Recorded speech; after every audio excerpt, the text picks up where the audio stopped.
Let's jump right into this explainer. Today we're looking at something I like to call the sweet siphon.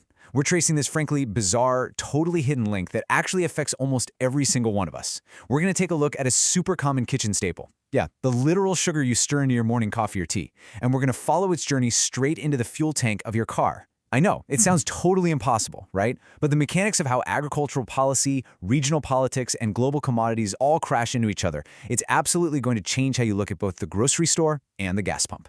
So we really have to start with this central mystery. Why on earth is the sugar in your kitchen secretly dictating the fuel in your car? To figure this out, we actually need to completely decouple our idea of sugar as just, food, and start looking at it as this massive economic powerhouse.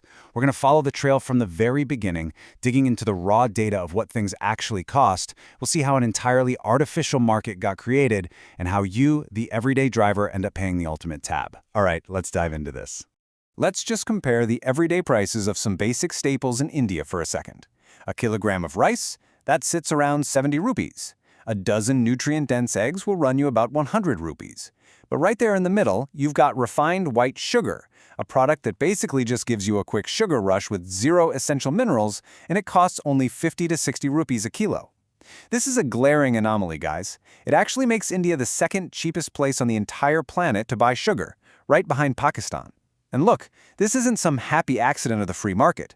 Sugar is kept artificially cheap. It's heavily subsidized, and it's prioritized almost as if it matters more to the average person than staple grains or protein.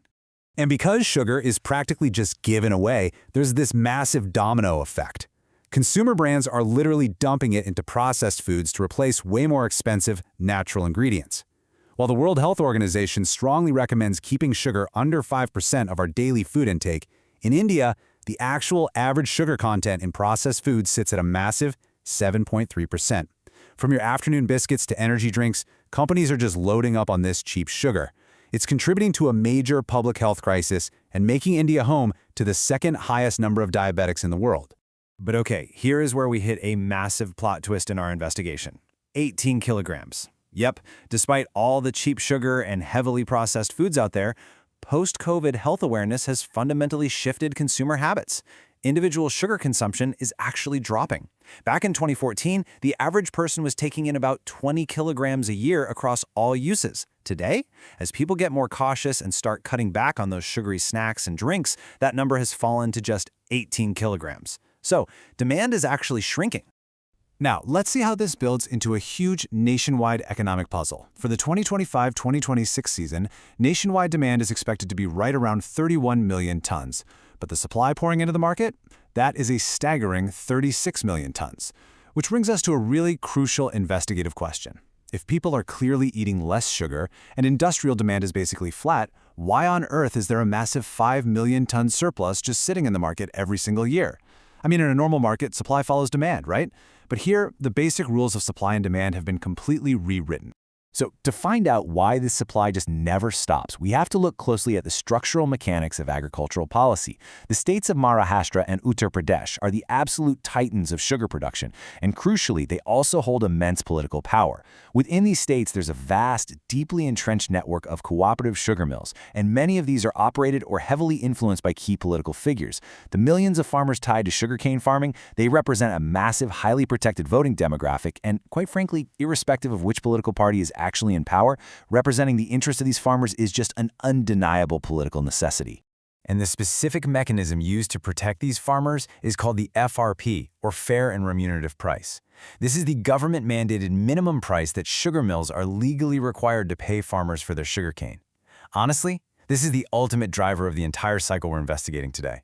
Because of the FRP, market demand literally has zero influence over how much sugar gets produced.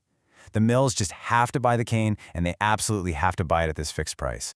This setup perfectly illustrates exactly why farmers just keep planting sugarcane completely regardless of national diet trends. Look at it this way. The cost to produce 1 quintal, that's 100 kilos, of sugar is about 182 rupees. On the flip side, the fixed selling price guaranteed by the system, that's 365 rupees. Guys, it is literally a guaranteed double return on their cost. Farmers don't even have to go out and look for buyers. The mills are required by law to buy cane from farmers in their vicinity at this rate. You simply do not get this kind of rock-solid financial security with any other crop. so naturally they overproduce. Okay, so here is the anatomy of this completely sealed loop. It starts with that high FRP, which is set to protect the agricultural vote bank. Incentivized by those double returns, farmers naturally overproduce sugarcane. Then the mills are legally forced to buy cane they simply don't need. Getting stuck with a literal mountain of sugar, they can't even sell at a profit because, remember, the retail price of sugar is also capped. So to save the mills, the surplus is then diverted into producing ethanol. And if those mills still face massive losses after all that, the government steps in to bail them out.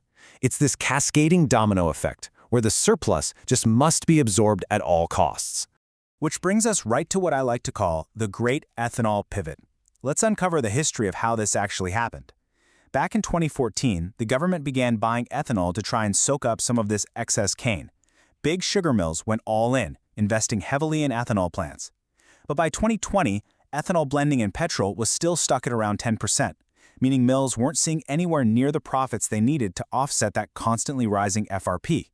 So, to keep farmers happy with high cane prices, and to basically protect the mills from total financial ruin, those blending targets were aggressively pushed upward, aiming to hit 20% by the 2025-26 timeline.